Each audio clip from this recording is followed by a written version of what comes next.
Taiwan is sort of going through a lockdown situation, semi-lockdown situation right here. And what advice do you have for shooting under these circumstances in like a lockdown situation? Well, since last year, I've tried many different things. The first thing that I tried was because Brazil is a very empty city. I guess it's very different from Taiwan, so I could still go for long walks and not taking public transportation or the car and just walk, and then finding interesting scenarios or the empty urban scape. And that's one of the things that I did, especially last year, and was the first things that I did. And then when the summer came, and it rains a lot here in the summer, so it's not always raining, but the sky is always covered with clouds, and we don't have great light here in the summer. It's more in the winter. So what I do is I usually what I did was taking my bike almost every day and go for a ride, and then I would carry my camera in my chest, and I would go for a long bike ride, and I would stop when I would see something. And I wasn't very worried about finding pictures. It was a more relaxed mentality. Okay, I'm right, just biking here, and if I see something, then I'll stop and make a picture. If I don't see anything, I'm just going for a bike ride, and that's fine too. So I think this made me more relaxed about photography in that time. And recently, what I haven't been doing, now it's winter here, so the weather is great again, and there's a lot of sun and light. And I'm still going out to shoot in my, normal way of shooting, on the streets and in the bus station that I used to shoot. But I've been doing a lot of pictures too from my car, pretty much like Lee Friedlander's America by car. I have a wide angle lens. I have a 15 and an 18 in the Fuji, which is like 24 and 28. And I'm using flash, just a few flash that comes with the Fuji. And then I'm trying to, as I'm taking my daughter to school, or I'm running some errands. And as I'm doing this, if I see an interesting situation, I just park my car and I try to frame through the structure of my car with using the mirrors and the structure of the doors and things like that. A mix of Lee Friedlander's American by car and Raghuveer Singh, Away into India, which is a book that I love, that he used the ambassador car of India to frame most of the pictures or all the pictures. And so yeah, I think there are different things that you could do even in the pandemic situation. If you have a car, it's totally possible to do this thing. And I think it's taking me, it's making me create some different things that I wouldn't have created if not in the pandemic situation. I imagine that Brazil has cultural activities, maybe religious or other sort of cultural activities.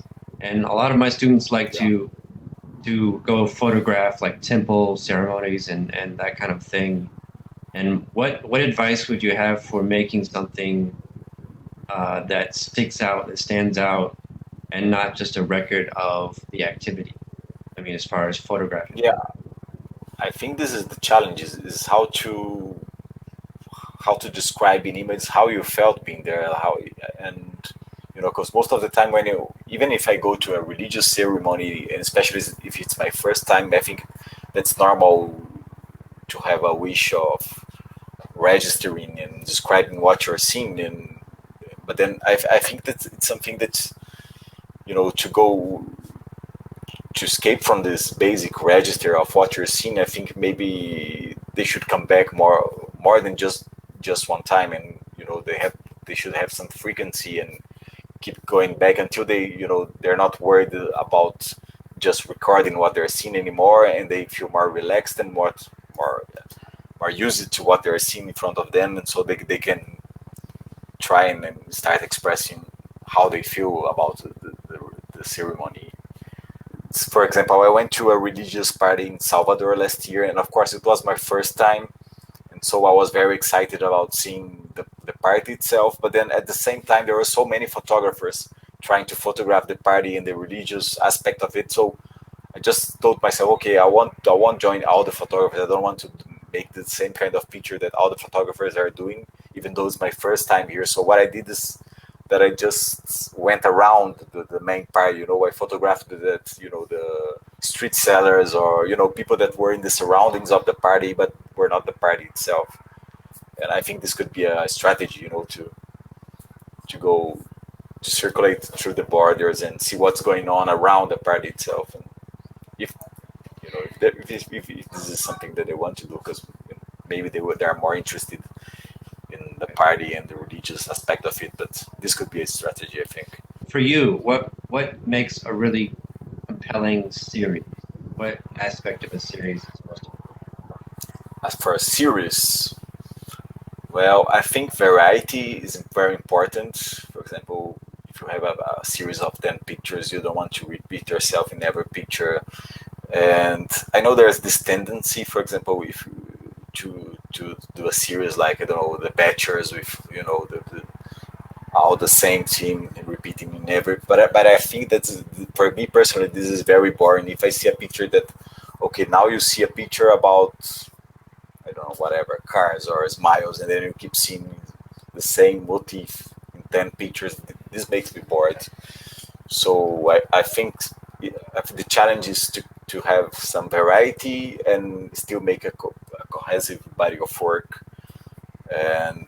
And one thing that I heard from a teacher once, I think it was very interesting, that when you're trying to edit your work, you should try to write down what's that picture about in this group. For example, 1 is about this and this and that, and 2 about this and this and that.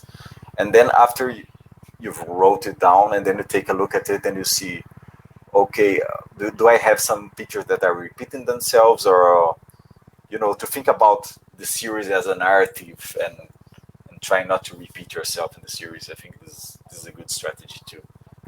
But personally for me, what I do when I'm working with series, I never have preconceived ideas in mind, and I'm very bad in finding, as your students are good at, finding these motifs and working with them. I always shoot a lot, and then when I go back, I'm okay, maybe I have a series here. But I spend a lot of time shooting, and I shoot twice a day most of the day, so I'm not very good. A very good editor, and I always have to prefer to have to send it to a friend, and so they can have a better look, because I'm still very much producing, and I'm more interested in making pictures than in making selections. What is your advice? Not necessarily to your students, but having looked at the work that my students have done, what advice would you have for them, like for when they feel stuck, when they feel that they've reached a bottleneck and don't know what to shoot anymore? What is your advice for them, how to proceed forward? Yeah, I think this is something that I struggle with myself. For example, here in Brasilia, I've been shooting the same bus station for 5 years, and now I can't see it anymore. I still go there twice a week, but what I've been doing the past weeks is going very, very far away. For example, taking the subway here and going to the very last station of the line and just getting off of the train and see what I find. And yeah, especially now that we're stuck because of the pandemic, then I haven't traveled much as I used to, and that's what I've been doing. Even though most of the time I don't expect to find something compelling or interesting by the end of these lines, but then just going very far away and going to these unexpected places, I think this could be something interesting, and you end up changing your photography a bit.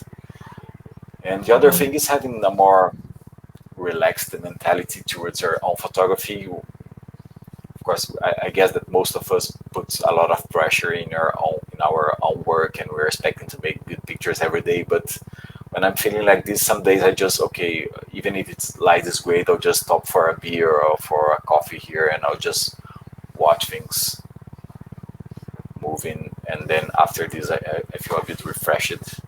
Yeah, or maybe taking a break too. If I have the chance, I go out to shoot every day, but for some reasons, for some days, I don't have the chance to go out to shoot, and then when I go back, I'm much more eager to shoot again. So these breaks, I think they make me good too. And also sitting down with a book of a photographer that you love.